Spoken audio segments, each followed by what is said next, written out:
Assalamualaikum Bu. Waalaikumsalam nak, silakan duduk. Iya, terima kasih. Duduknya nyaman kina. Iya, Bagaimana kabar nak? alhamdulillah baik sekali Bu. Alhamdulillah kalau begitu. Baik, sebelum kita memulai kegiatan ini, mungkin ada baiknya kita baca doa terlebih dahulu ya. Semoga proses konseling ini diberikan kelancaran. Berdoa dimulai. Doa selesai. Baiklah, sebelum Ibu mulai, mungkin Ibu akan memperkenalkan diri dulu. Perkenalkan, nama Ibu Ita. Sekarang coba perkenalkan nama kamu nak. Perkenalkan Bu, nama saya Saskia. Ibu bisa panggil saya Kia. Rumah saya ada di Loping. Tadi jam pertama sampai jam keempat pelajarannya apa nak?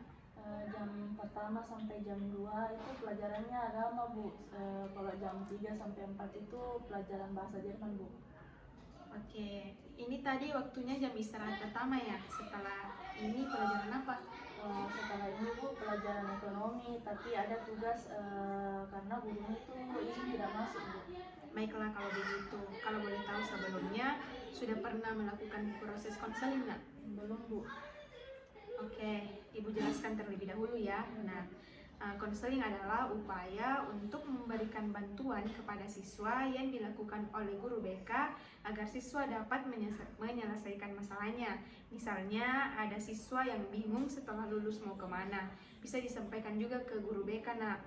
Nah, nanti akan dibantu dan dibimbing oleh guru BK supaya siswa tersebut tidak bingung lagi. Misalnya lagi, ada siswa yang jadwal belajarnya tidak teratur. Nah, itu juga bisa disampaikan ke guru BK, diceritakan kepada guru BK supaya kita bisa mengatur manajemen waktu kamu, nak. Apakah kamu bisa mengerti? Iya Bu, mengerti Mbak sekarang. Semoga nanti setelah mengikuti konseling dari Ibu ini bisa membantu memecahkan masalah aku Bu. Baik, Ibu ingin dengar ceritanya lebih lanjut dalam 40 menit ke depan. Apakah itu cukup? Iya cukup Ibu. Oke, kamu juga bisa cerita yang nyaman sama Ibu karena dalam proses konseling ini ada asas kerahasiaan. Pasti Ibu jaga. Jadi kamu silakan cerita dengan terbuka dan apa adanya ya nak. Harapan Ibu agar di akhir konseling nanti kamu bisa temukan sendiri solusinya ya. Iya baik Bu, tolong dirahasiakan ya Bu. Baik, mungkin ada yang ingin kamu tanyakan mengenai hal-hal yang belum kamu pahami? Saya sudah paham semua Bu. Apakah kamu merasa tegang atau takut? Iya Bu, saya tegang dan takut. Oke, saya sangat paham, tetapi kamu tidak perlu khawatir. Ibu tidak akan memarahi ataupun menuntut kamu untuk bercerita. Ceritalah senyamannya saja dan buatlah dirimu rileks nak. Iya Bu, terima kasih banyak Bu. Baik, kemarin kalau tidak salah Ibu melihat kamu melamun saat jam pelajaran nak. Apa ada masalah? Iya Bu, saya merasa kurang motivasi dalam belajar Ibu. Kenapa bisa begitu nak? Kamu tidak sering bercerita atau sekedar memberitahu orang tuamu terkait masalah yang kamu hadapi ini? Iya Bu, saya jarang bercerita kepada orang tua saya karena kedua orang tuaku itu Bu sangat sibuk, jadi itu tidak punya waktu untuk saya Bu. Oh, saya sangat mengerti perasaan kamu nak. Kamu pasti sangat butuh teman cerita. Kalau boleh tahu, kamu tinggal dengan orang tua saja? Iya Bu, saya anak tunggal. Bagaimana hubunganmu dengan orang tuamu? Apakah baik? Baik Bu, cuma permasalahannya orang tua saya tidak punya waktu untuk saya. Jadi saya itu merasa kurang motivasi dalam belajar Bu. Jadi saat orang tuamu pulang bekerja, apakah kamu tidak bicara langsung saja kepada mereka? Tidak Bu, karena mereka pulang larut malam sekali, jadi saya merasa tidak enak untuk bercerita. Saya paham kalau mereka pulang malam begitu pasti capek Bu. Oke, maaf nak, tadi kamu menyampaikan kalau kamu merasa kurang mendapatkan motivasi dalam belajarmu, apalagi motivasi dari orang tua karena orang tua kamu sangat sibuk dalam pekerjaannya. Iya Bu, orang tua kandung saya itu sebenarnya saya di sini orang tuanya sudah bercerai Bu. tapi saya ikut dengan mama saya, Bu. Nah, mama saya ini pun juga sudah menikah dan saya mempunyai bapak tiri, Bu. Oh, apa yang kamu rasakan nak ketika orang tuamu bercerai? Pastinya saya merasa sedih, Bu. Saya seorang anak tunggal. Apa dengan masalah itu kamu sekarang merasa kurang memiliki motivasi belajar? Mungkin iya, Bu. Mungkin dari permasalahan seperti itu, Bu. Apakah yang kamu maksud itu belum bisa memahami dan menerima dengan positif bahwa kondisi orang tua kamu telah bercerai, sehingga kamu melampiaskan dengan berperilaku negatif, bermalas-malasan di kelas, dan tidak mau mengerjakan tugas, nak? Iya, Bu. Jadi, apa langkah selanjutnya yang kamu inginkan dan patuhkan dalam kehidupanmu, baik yang berkaitan dengan diri sendiri, keluarga, sekolah, atau mungkin pergaulan kamu bisa ungkapkan apa yang sebenarnya kamu harapkan untuk kedepanmu. Ayo coba silakan, nak. Sebenarnya, Bu, saya ingin masalah ini terselesaikan, Bu, agar kehidupan saya itu normal meskipun keadaannya rumah tangga keluarga saya broken home.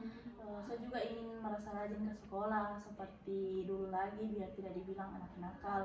Dan saya juga ini merasa bisa menerima kenyataan yang ada, begitu, Bu. Ayah dan ibu saya bercerai. Nah, juga keinginan saya yang belum tercapai adalah menjadi orang yang sukses, bisa membahagiakan ayah dan ibu saya, dan ingin berkumpul lagi bersama ayah dan ibu seperti. Oh, seperti itu, nak. Jadi, tindakan apa yang kamu lakukan untuk memenuhi keinginanmu? Saya mencoba mengkomunikasikannya dengan orang tua saya, Bu, bagaimana keinginan saya itu memiliki keluarga yang harmonis seperti dulu. Tapi menurut saya keputusan inilah yang terbaik untuk ayah dan ibu saya, Bu. Saya sedikit demi sedikit itu akan mulai rajin sekolah dan semangat belajar, Bu. Oke, baik. Jadi, tindakan apa yang kamu lakukan untuk memenuhi keinginanmu, nak? Saya mencoba mengkomunikasikannya dengan orang tua saya, Bu, bagaimana keinginan saya memiliki keluarga yang harmonis seperti dulu. Tetapi apakah menurut Ibu keputusan inilah yang terbaik untuk ayah dan ibu saya, Bu? Saya juga akan sedikit demi sedikit ini mulai rajin sekolah dan semangat belajar, Bu. Baik, selanjutnya mengenai persepsi tentang diri dan keinginan ke depan yang seperti apa yang kamu inginkan, nak? Persepsi tentang diri itu apa, Bu? Persepsi tentang diri sama halnya dengan konsep diri, yaitu memahami, menilai, dan menerima kelebihan dan kelemahan diri sendiri, lingkungan, dan kehidupan. Maka hal inilah yang menjadi pengaruh terhadap perilaku, sikap, dan cara pandang seseorang menjadi positif atau negatif. Sampai di sini sudah dipahami, nak? Ya, Bu, paham. Baik, setelah memahami tentang keinginan serta persepsi tentang diri, maka selanjutnya mari mengetahui komitmen dan beberapa pilihan. Yang pertama itu, saya tidak mau menerima kondisi yang ada pada diri saya. Yang kedua, saya akan menerima kondisi yang ada pada diri saya dan keluarga saya. Yang ketiga, saya akan berusaha sebaik mungkin menerima dan selalu berpikir positif terhadap kenyataan yang ada pada diri saya. Kemudian yang terakhir itu, saya akan melakukan apapun untuk dapat bersikap positif.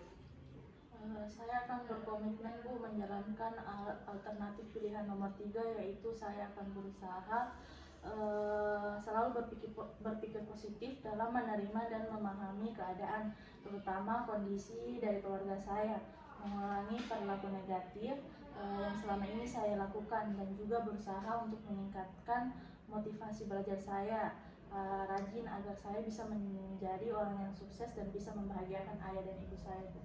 Oke, pilihan yang tepat, nak. Yakin ya akan komitmen dan menjalankan apa yang sudah direncanakan? Iya, Bu, saya akan mencobanya. Baiklah, Ibu senang kalau kamu sudah mau bersungguh-sungguh untuk melakukannya, karena bagaimanapun hasilnya akan tergantung dari usaha kamu sendiri. Iya, Bu. Baik, sebelum mengakhiri kegiatan konseling hari ini, coba dijelaskan apa yang kamu dapat dan rasakan dari konseling hari ini.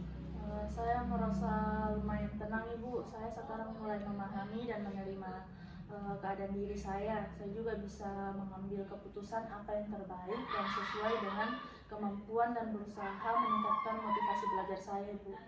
Alhamdulillah, keinginan yang sangat bagus. Insya Allah, apa yang kamu inginkan akan terwujud sesuai dengan komitmen yang sudah kamu pilih.